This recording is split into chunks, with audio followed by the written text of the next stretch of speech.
महायुतीचा जागा वाटपाचा तिढा अद्यापही सुटलेला नाहीये। मागील अनेक दिवसांपासून तिन्ही पक्षांमध्ये बैठका झाल्यात आणि त्यानंतर दिल्ली वारी देखील झाली, मात्र अजूनही जागांचा पेच कायम आहे।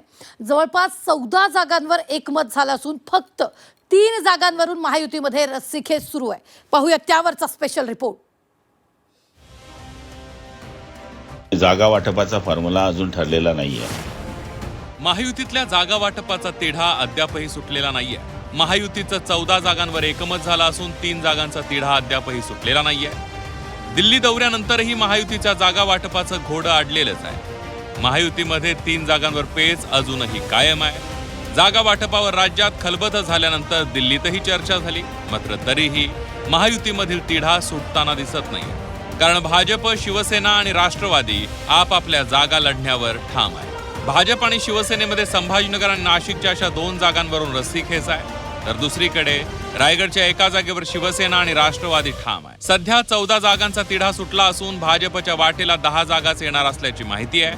आधी भाजप 12 जागा लढण्यावर ठाम होती, मात्र दुसरीकडे शिवसेना देखील संभाजीनगर आणि नाशिकच्या जागेवर ठाम आहे। त्यामुळे दोन्ही जागा सेनेला सुटल्यास भाजप 10 जागांवर लढण्याची शक्यता आहे। तर राष्ट्रवादीने देखील 3 जागांची मागणी केली आहे, मात्र त्यांच्या पदरात 2 जागा पडण्याची शक्यता आहे।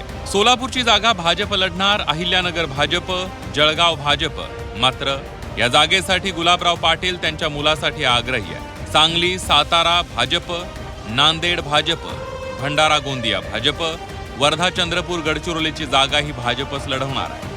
अमरावती भाजप, धाराशिव लातूर बीडची जागाही भाजपच लढवणार आहे आणि नागपूरची जागाही भाजपच लढवणार आहे। तर शिवसेना ठाणे, यवतमाळ, नाशिक आणि संभाजीनगरची जागा लढवण्यावर ठाम आहे। परभणी, हिंगोलीची जागाही शिवसेना लढवणार आहे। संभाजीनगर आणि नाशिकच्या जागेसाठी भाजप देखील आग्रही आहे। तर राष्ट्रवादीला पुणे आणि रायगडची जागा मिळू शकते, मात्र पुण्यासाठी भाजप तर रायगडसाठी शिवसेना आग्रही आहे। त्यामुळे आगामी काळात महायुतीमध्ये जागांमध्ये फेरबदल देखील होऊ शकतात। दरम्यान अशाच प्रकारे जागा वाटप जर झालं तर भाजप 10, शिंदेची शिवसेना 5 आणि राष्ट्रवादी 2 जागांवर लढू शकते। दरम्यान जागा वाटपावर गुलाबराव पाटलांनी देखील त्यांची रोखठोक भूमिका मांडली आहे। जागा वाटप अजून निश्चित झालं नसल्याचं गुलाबराव पाटील यांनी म्हटलंय।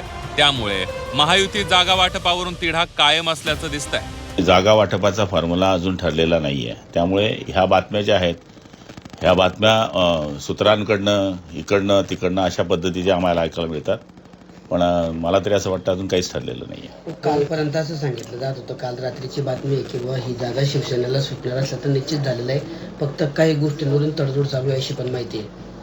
असं म्हणजे मी अजूनही कन्फर्म सांगू शकत नाही की जागा शिवसेनेला का भाजपला आहे। कोणती जागा महाराष्ट्रातली कोणाकडे आहे हे अजून सांगू शकत नाही, कारण की अजून तसं काही चित्र स्पष्ट नाहीये। विधान परिषद निवडणुकीसाठी उमेदवारी अर्ज दाखल करण्यासाठी अवघे 2 दिवस उरले, मात्र अजूनही महायुतीमध्ये जागा वाटपाचा पेच कायम आहे। त्यामुळे महायुतीमधला हा तिढा कधी सुटणार आणि कधी जागा वाटप होणार याकडे आता लक्ष लागलंय। ब्युरो रिपोर्ट, झी 24 तास।